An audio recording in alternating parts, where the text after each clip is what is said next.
In the heart of a frozen Russian winter, she waited for a man who promised forever, but vanished like the snow, until fate brought him back with secrets buried deep beneath the ice.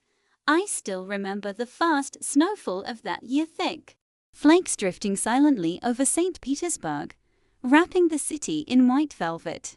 The lamplights shimmered like gold dust through the fog, and Nevsky Prospect buzzed with hurried footsteps, muffled laughter, and the smell of fresh pie. It was the kind of winter that made everything feel like a memory in the making. I was 24 then, a ballet soloist at the Mariinsky Theatre. My life was a cycle of rehearsals, aching feet, tea with honey, and the gentle echo of Tchaikovsky that lingered in my bones.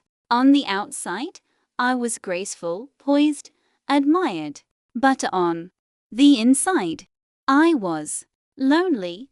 My name is Alina Morozova, and this is the story of the man who disappeared with the snow and returned with the spring. It all began on a Thursday night. We were performing Giselle, and I had just come off stage, my chest still heaving from the final pirouette, my costume clinging to my skin.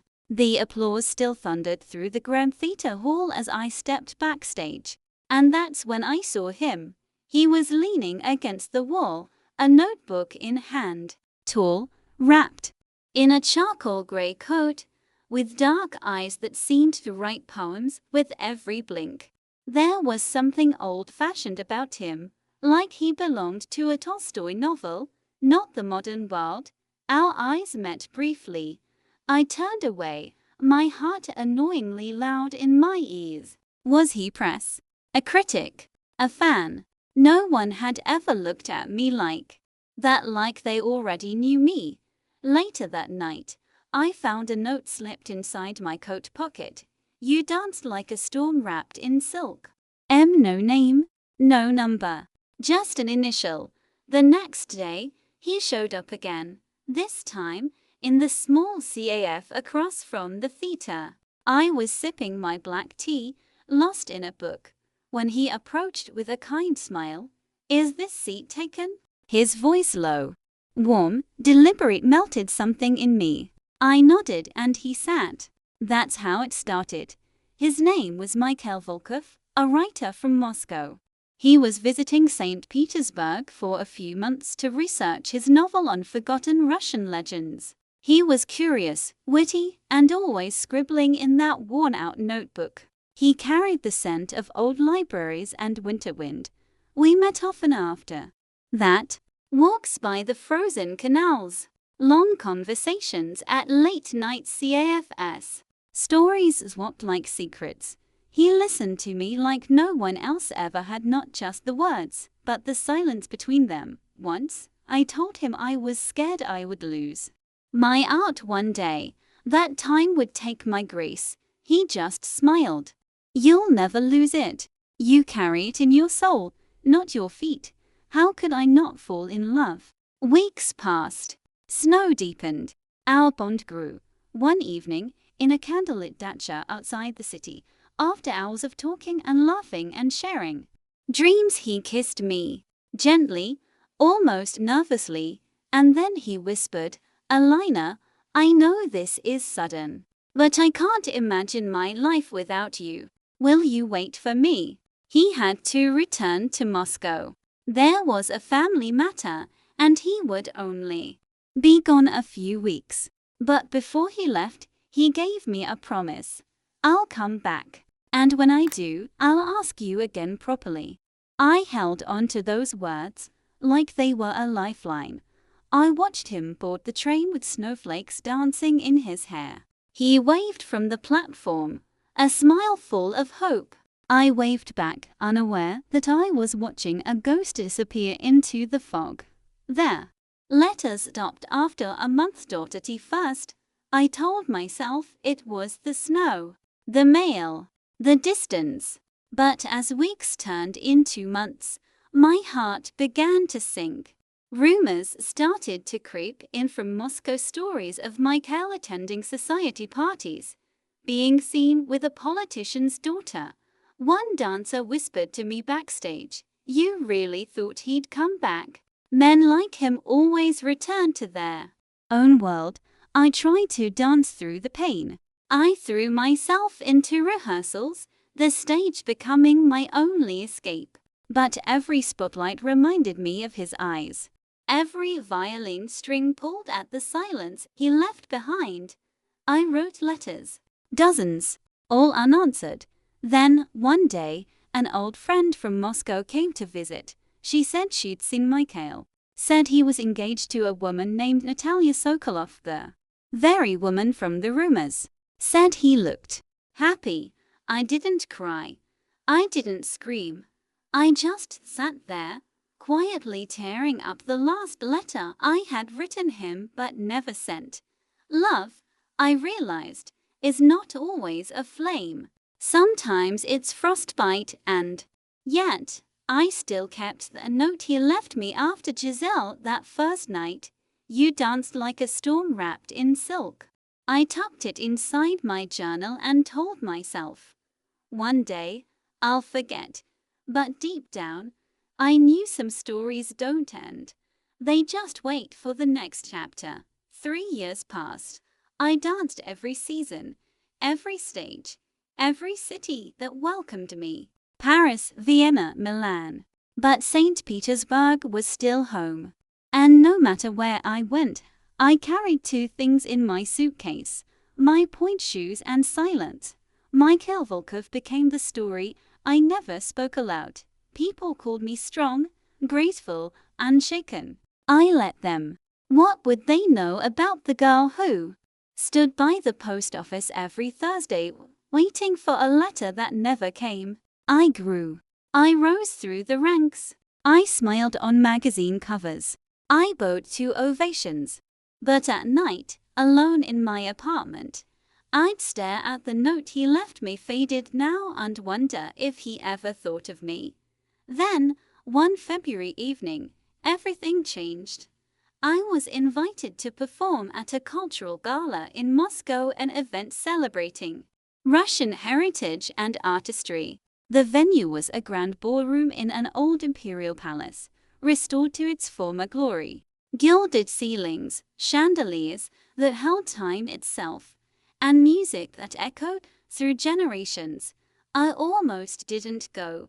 Too many ghosts, I told myself. Too many memories in the air. But my manager insisted, and part of me, maybe the broken part, wanted to know. Wanted to see his city. Maybe even see him. If only to prove I no longer cared. I arrived in a blur of rehearsals and fittings. The night of the gala, I wore a soft cream dress that shimmered like frost. My hair was pulled back into a simple bun. No performance mask, just Alina, the woman. As I stood near the piano, sipping cranberry juice and pretending not to notice the politicians and art critics in the room. A hush fell over the crowd. Someone new had entered. I turned slowly. It was him.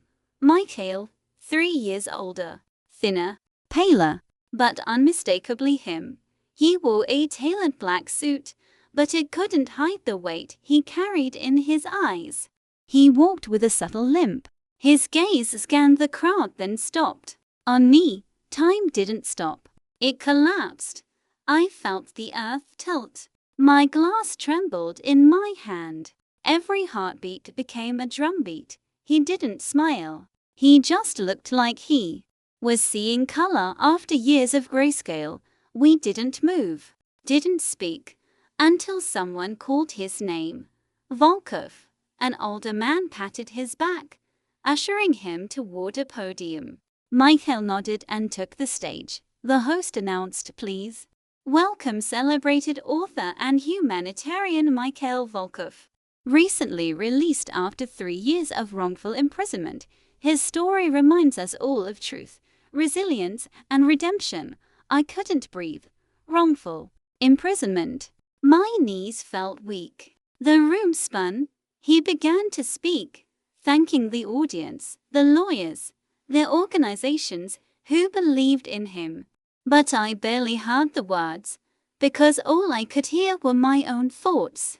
3 years. Prison. That's where he was. Not with her. When he finished, people applauded. He stepped down, and for the first time since he vanished, he walked toward me. Alina, he said softly.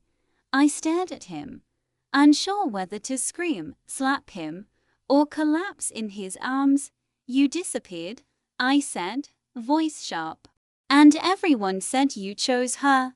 He looked down, pained. They wanted me silenced. Natalie's father was a powerful man. I uncovered things.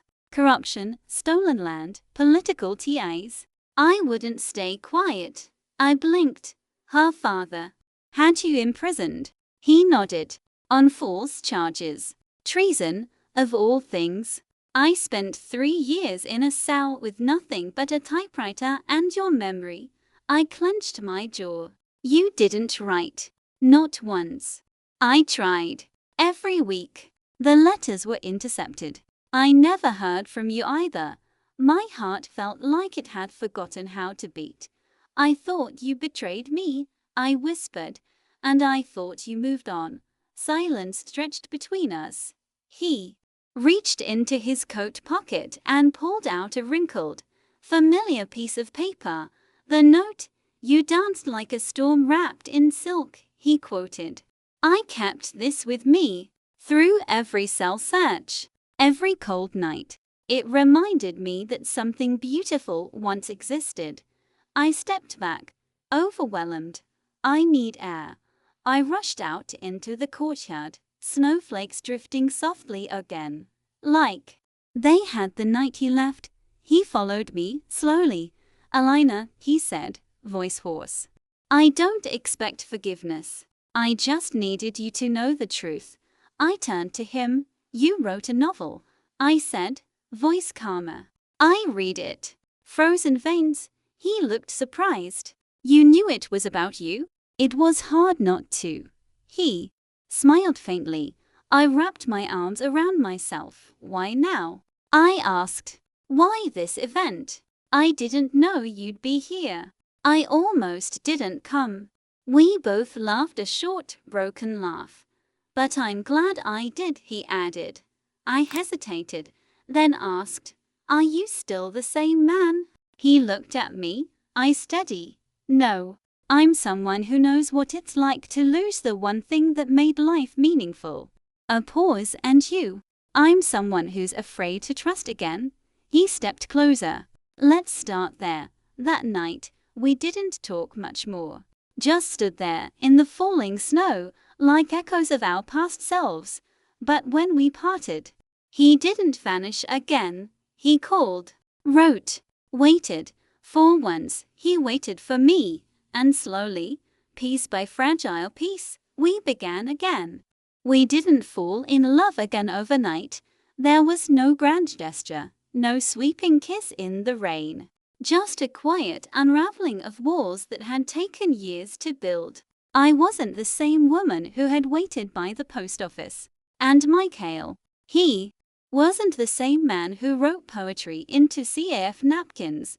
But something still lingered between us. Not fire, not ice. Something quieter, like thaw. Our first real meeting after the gala happened at a small tea house near the old university district. It was hidden behind a wall of frost-covered ivy, a place only locals knew. We sat in a corner, sipping steaming samovar tea, with wooden nesting dolls watching us from the shelves. He asked if I still danced. I do, I said. But it's different now. I don't dance for applause anymore. I dance to survive. He nodded, understanding something deeper than I said aloud. I write the same way now, he replied. To make sense of what I lost, we talked about everything except what mattered most, until the tea turned cold. Then he said, gently, you can ask me anything. I won't lie. I looked at him. All right, I said. Did you love her? He blinked. Natalia, I nodded. No, he said without hesitation. She was part of the story, not the soul of it, and me. I asked, quieter now. Was I just a muse for a book? He leaned forward, his voice low and sure. You were the reason I survived prison. Every page I wrote was a memory of you. A prayer you might still exist when I got out. I wanted to believe him. But healing doesn't happen because someone says the right words. It happens in the spaces between them. Over the next weeks, we saw each other often. No romance. No labels. Just slow rediscovery. We took walks by the Moscow River. Visited art galleries. Read Pushkin aloud on cold benches. And sometimes we said nothing at all, letting silence speak for us. He took me to a hidden bookshop where every spine told a story in leather and dust. He bought me a 1912 copy of Anna Karenina, with a note inside, "We are not tragic. We are still becoming." But not everyone was happy about our reunion. Rumors spread. A well-known dancer, caught in the arms of a disgraced writer. Tabloids twisted our history into headlines. My director at the Mariinsky asked if I was losing focus. Friends warned me to be careful. That men, like Mikhail, had too much baggage. Be smart, they said. Your career matters more. But they didn't see what I saw. They didn't know that Mikhail never once asked for anything. Not forgiveness. Not a second chance. He simply showed up. Again and again. Still, it wasn't easy. I remember one night in particular. I had just finished a rehearsal so brutal my feet bled through my shoes. He was waiting for me outside the stage door, holding my coat. I didn't say anything, just leaned into his chest, exhausted. Then I whispered, "I don't know if I can do this." He held me tighter. "Then don't. Just let me love you quietly." I cried that night, not because I was sad but because I finally believed he meant it. 1 month turned into 2, and just when I thought we might finally breathe, life reminded us it still had one more test. He collapsed in front of me. We were at his apartment. He had just finished reading me a new chapter of his next book. And suddenly, his hand clutched his chest, and he crumpled to the floor. I screamed, called for help, rode in the ambulance with his head in my lap, whispering his name over and over like a prayer. At the hospital, they told me he had a heart condition, that it had been worsened by the prison years, that it needed surgery soon. He hadn't told me. When I confronted him later, his skin pale, tubes running from his arms, he just smiled weakly. "I didn't want you to look at me with pity." I grabbed his hand. "You idiot," I whispered. "I look at you with love." He closed his eyes, and for the first time since we met again, he said it out loud. "I still love you, Alina." I never stopped. I sat by his bed for hours. I missed a performance. My understudy took the lead, and yet I felt no guilt. For the first time in years, I chose life over stage lights. I chose him, but fate wasn't done playing games. A week later, I received an offer from Paris. The Opera Garnier, a lead role in Swan Lake. Every ballerina's dream. 6 months. Career defining.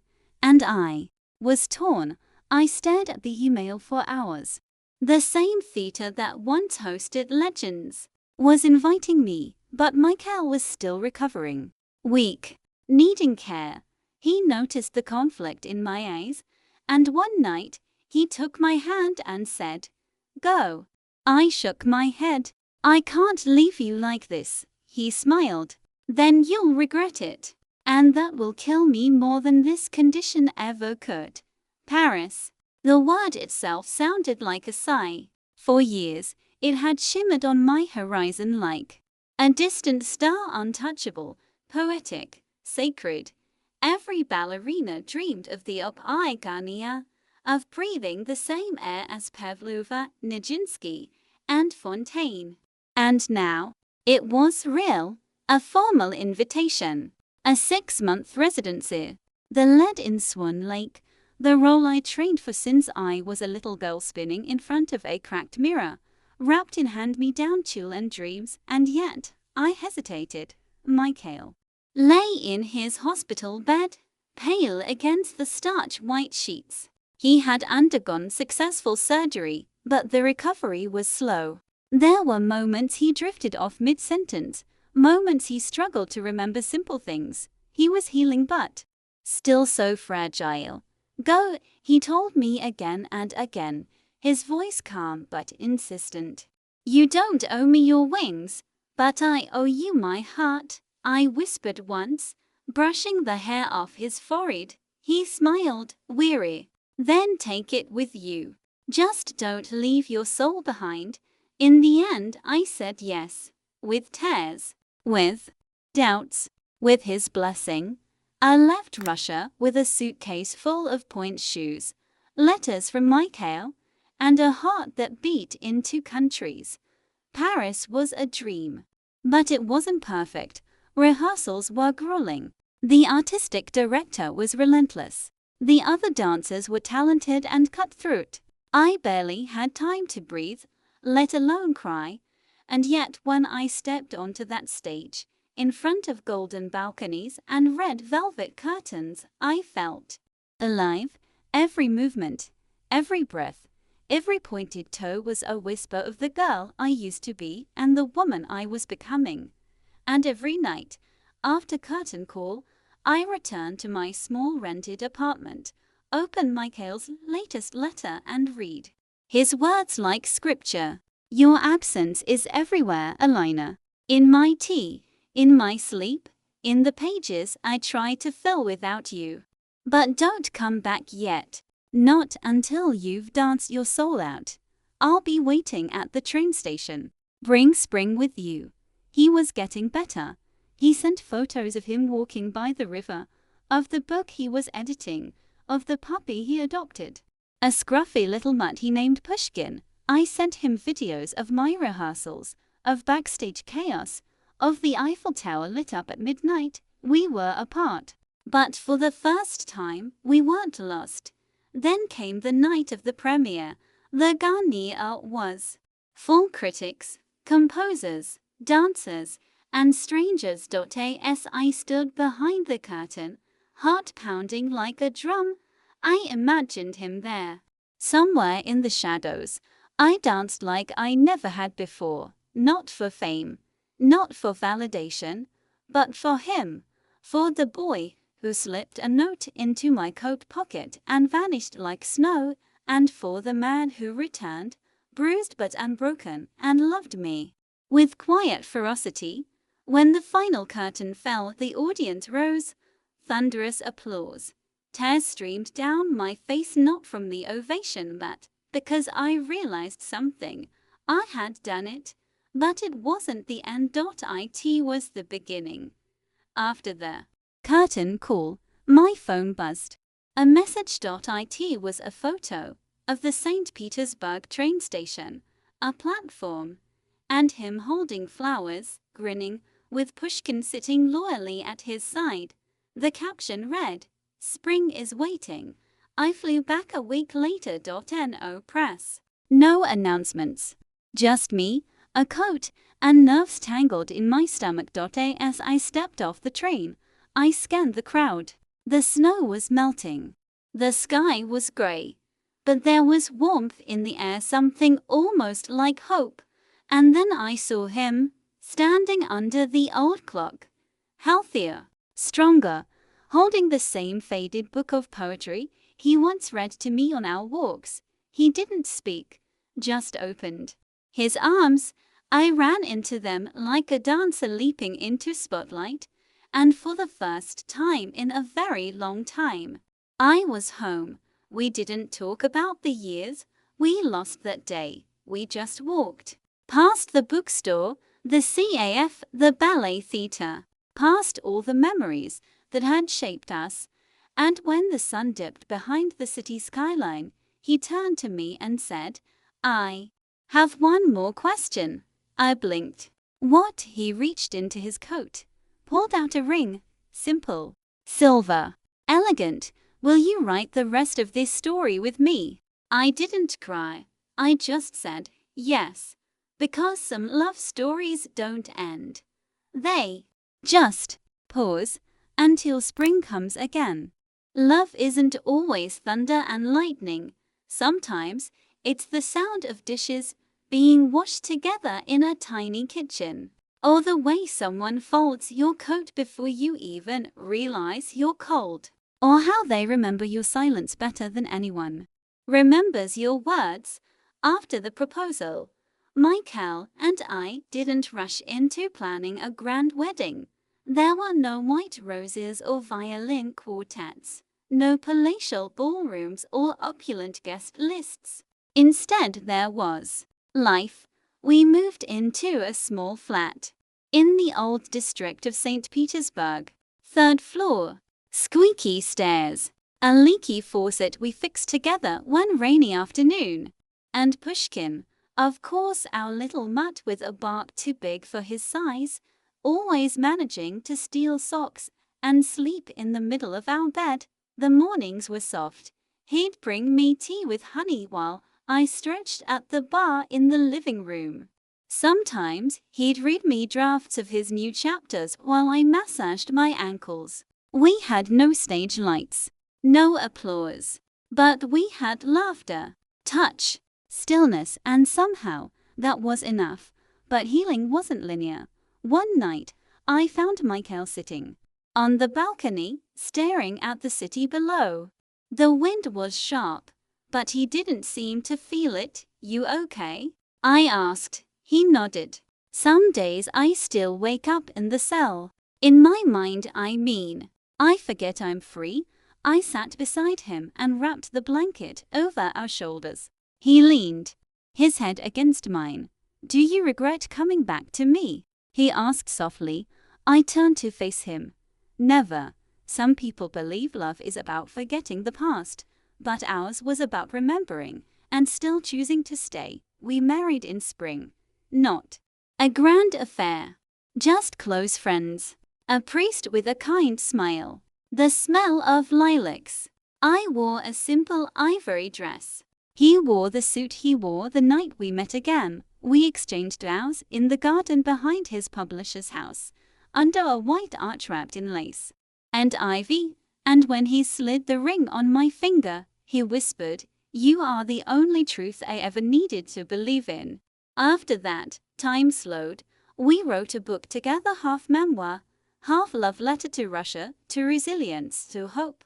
I returned to the Mariinsky for guest performances, but I never let the stage consume me again. I danced when I wanted to, not because I had to, and he kept writing. Every Friday, we hosted a poetry night in our living room. Friends, strangers, artists, tea in samovars, candles flickering. Sometimes we read love letters from history. Sometimes Mikhail read his. One night, he read something new. It was short, just a few lines. She waited for him like the moon waits for morning. And when he returned, broken and bruised, she did not ask for apologies. She offered him a chair, a home, a forever. I looked at him, teary-eyed. He smiled. "I never wrote a better ending than you." Years passed, seasons came and went. Snow returned, melting into the thaw of spring. Again and again, we traveled. We aged. Pushkin got slower, our hair grayer. But love, it only deepened, not louder, just steadier. One day, while walking hand in hand by the Neva River, he turned to me and said, "Do you remember the first thing I ever wrote you?" I smiled. "Of course. You danced like a storm wrapped in silk." He chuckled. "You still do. And maybe that's what real love is.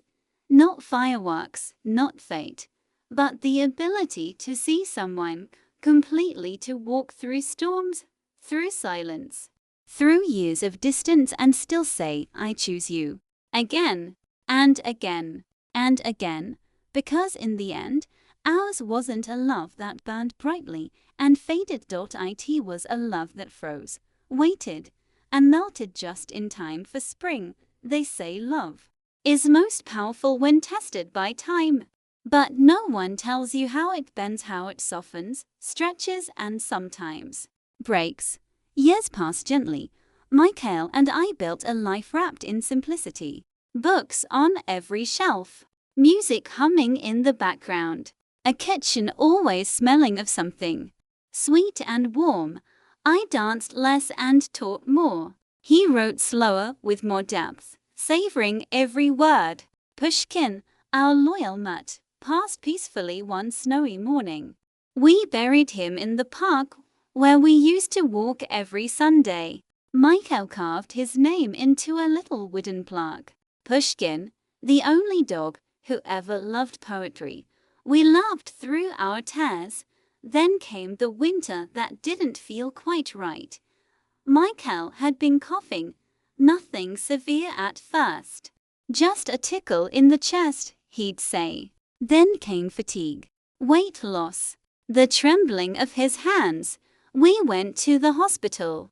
Tests, scans, blood work, and then silence. The doctor pulled me aside, eyes heavy with unspoken things. It's his heart again. A complication. Progressive. We can manage it, but not stop it. I felt the floor tilt under me. Not again. At first, Mikhail refused to talk about it. He smiled through the pain. He made tea like nothing was wrong. He read to me, wrote, stared at the snow falling outside as if trying to memorize it. But one evening, as I was folding laundry, he spoke quietly. I want to leave you something. I turned. Don't, please, he said, gently. Not out of fear, out of love. He handed me a leather journal. His handwriting, still strong. Letters, he said. One for every season. For when you need me after I'm gone. I didn't want them. I didn't want his absence bound in paper. I wanted him. Laughing, cooking, singing off key in the kitchen. But love is not possession. And sometimes love means standing still while the person you adore prepares to leave. In his final months, we did everything we hadn't yet done. We took a trip to Lake Baikal, just to watch the frozen waves and drink hot chocolate at dawn. We visited my childhood ballet studio. He sat in the corner, clapping at every young girl's twirl like it was art. He taught one last writing workshop. He danced with me once more clumsily, laughing, barefoot in our tiny living room. One night, as spring peeked through the frost, he said, "Promise me something, anything," I whispered. "When I'm gone, don't stop dancing. Even if it's just in your socks. Even if you're alone. Dance for both of us." I held him for hours that night, listened to the slow rhythm of his breath, and memorized it, because deep down I knew it would be the last time. He passed on a quiet morning, sunlight pouring through the curtains. The room was still, except for the sound of pages rustling as I reached for the journal he left. I didn't read them right away. I wasn't ready. Instead, I opened the windows, let the wind in, and cried without shame. A week later, I found the courage to open the first letter. It was labeled, "For winter, my dearest Alina.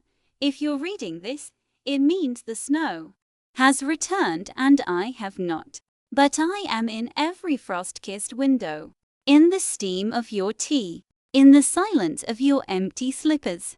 You taught me what it means to love without condition. You gave me more than I ever deserved. Please don't mourn forever. Just remember and dance. Always, Milita's." I read the spring letter in April. It spoke of beginnings, of blooming. Let the World surprise you again.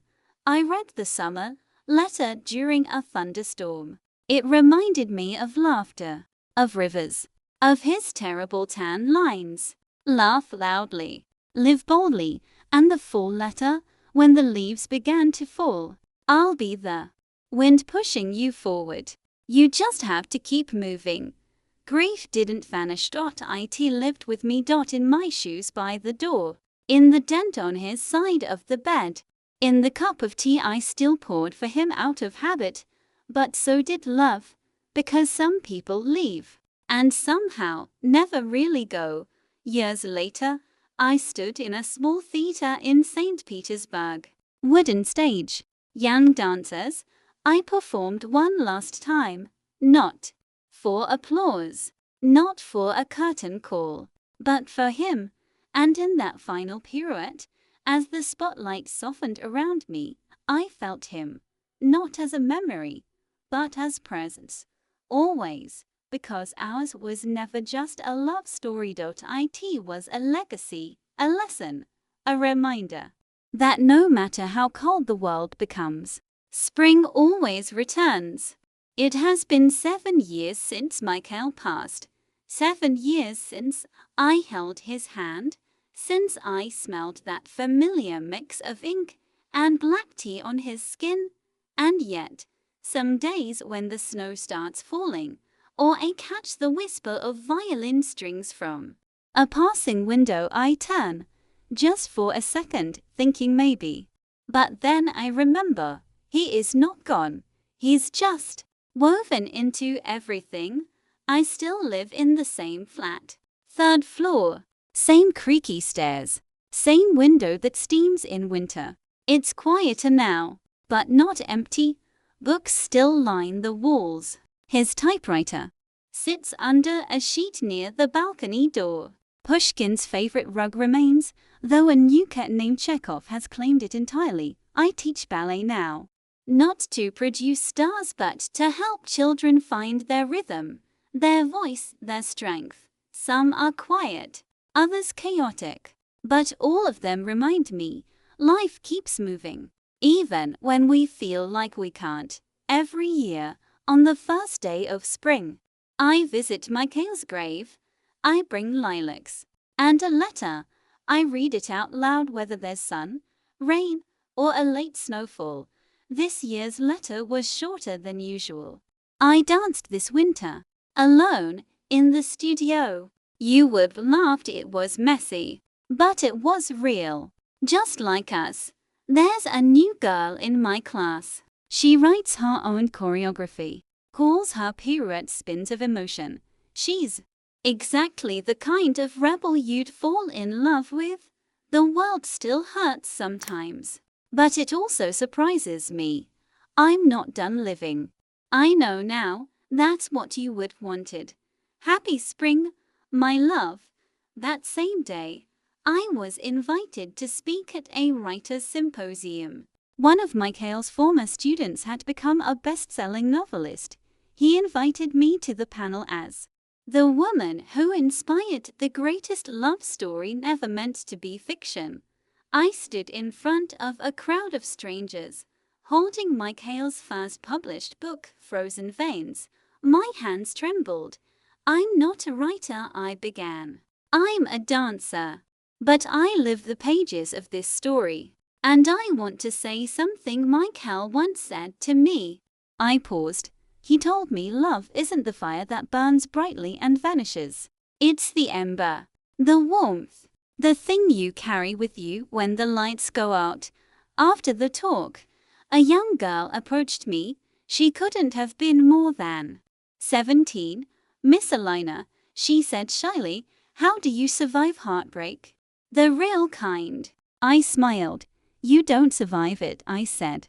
You transform it into dance, into words, into something beautiful.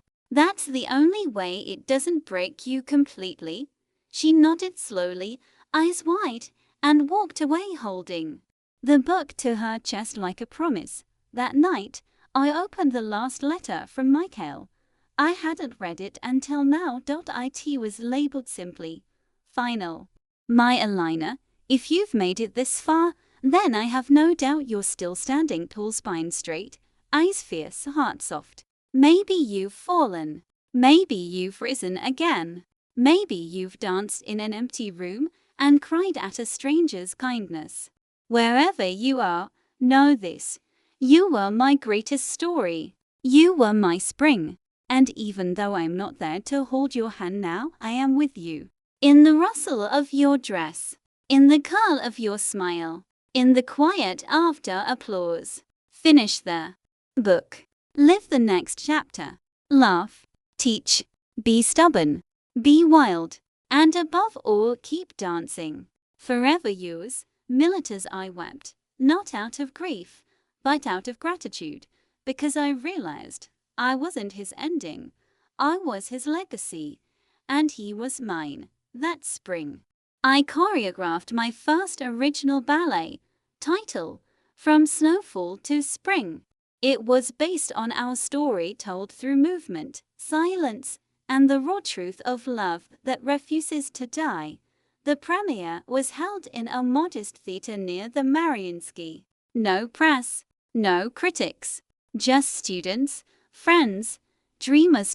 As the final curtain fell, there was no applause, just stillness, a soft kind of reverence that felt like the wind holding its breath, and for a moment, I swear, I felt his hand in mine again, because some stories, they don't end, they echo, they melt, they bloom, again, and again. It happened again last night. The first snowfall. I was walking down Nevsky Prospect, wrapped in my old coat, mittens tucked in my pocket, and that familiar hush all around me. The kind of hush that snow brings, the kind that silences the city, but awakens your soul. The flakes drifted down like whispers from the sky, touching the tops of domes and coats and eyelashes. And for a moment I was her again, that girl from years ago, the one who danced Giselle under golden lights, the one who found a note in her coat pocket that changed her life. As I walked past the CAF where we used to sit, past the bookstore that now had a new sign but the same musty shelves, and eventually I found myself outside the theater, the Mariinsky. I hadn't stepped inside in years, not as a dancer, but tonight they were showing Giselle again, a new generation, a new cast, and I, a quiet ghost in the audience. I bought a ticket. No one recognized me. I sat near the back, not to hide, just to remember. The overture began, my heart beat to every note, every tremble of the strings. And then, the ballerina appeared. So young, so luminous. Her movements weren't perfect, but they were honest, and that was everything. As I watched her spin, leap, fall into the arms of her Albrecht, I felt a tear slip down my cheek. But not out of sadness. It was something else, something whole, because I had finally let go of what needed to pass, and held on to what stayed. After the show, I didn't linger. I stepped back into the cold.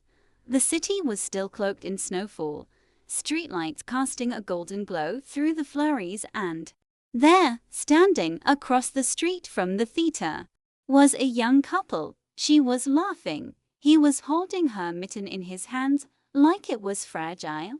And I smiled because I remembered us, not the pain, not the goodbye, but the falling, the wonder, the beginning. I made my way home, up the old stairs, past the second-floor landing where Mrs. Anatolievna still smokes her cherry pipe, into my flat, still full of books, of silence, of music. I lit a candle, opened the window, let the snow drift inside, and sat down at the table with one of Mikhail's old notebooks. There were only a few blank pages left. I opened to the next one and wrote, "Tonight, I watched Giselle again. She moved like air, like grief and joy braided together. You would have loved her It snowed. Just like the night we met. I saw a couple kissing under the arch where we once stood. They were brave, unafraid, and me. I'm still dancing, still becoming, still remembering. I think you would be proud. I closed the notebook, stood, and danced, just me, in the middle of the room, in socks and silence.no music.no audience. Just the sound of snow tapping at the windows, and somewhere in that stillness, I heard his voice again, not a whisper, but a warmth. You danced like a storm wrapped in silk, and I smiled, because some love stories don't need to be rewritten, they just need to be retold. People think stories end with death, or with a goodbye, or with the final page of a book that no longer smells like ink but memory. But I know better now. Stories don't end. They become part of us, like the music that stays long after the violin stops. Today, I woke early. The light was just beginning to touch the rooftops of St. Petersburg, spilling gold over centuries-old bricks and frosted glass. I boiled water for tea, the way he used to, slowly, deliberately, and as the steam curled upward, I felt him again, not as a ghost, not as grief, but as gratitude. I sat by the window and pulled out a fresh page from my journal, blank, untouched, just like life, and I wrote, not to him this time, not to Pushkin, not to memory, but to time. Dear time, you tried to take everything from me. You stole my youth, my certainty, my first love when he disappeared without a word. You pulled him into silence and iron bars, into long winters without letters. You returned him to me, but only for a while. Then you stole again, quietly, slowly, gently, cruelly. But you did not win, because you gave me something too. You gave me second chances, the courage to stand alone and still open my heart again, the strength to forgive without forgetting, the patience to wait not just for him, but for myself. You showed me that love isn't a moment, it's a lifetime, that we are not defined by the tragedies we endure but by how we rise from them, that a dancer can stop dancing but still carry the rhythm in her bones, that a writer can fall silent but still leave behind a voice. I'm no longer afraid of you, because I lived, and loved, and lost, and lived again. So take your clocks, your wrinkles, your shadows. I have already outlived you in story, in stage, in every step. That still echoes behind me. Signed, a girl who once danced like a storm wrapped in silk. Alina folded the letter, placed it inside an envelope, and set it beside Mikhail's notebook, under a single lilac bloom, and then, as the sun broke across the rooftops, I stood one more time. I danced, not with urgency, not with grief, but with peace, a pirouette toward the light, a bow to all that was, and a smile for all that's yet to come. Because love, real love, doesn't just survive time. It outlives it forever. Thanks for watching. Hoped you liked it. If you watched till the end, please comment love, as well as please let us know where are you watching from. Before leaving, please hit the subscribe button, comment your thought, and share with your nearest and dearest one. See you in the next one. Until to the next one, spread love.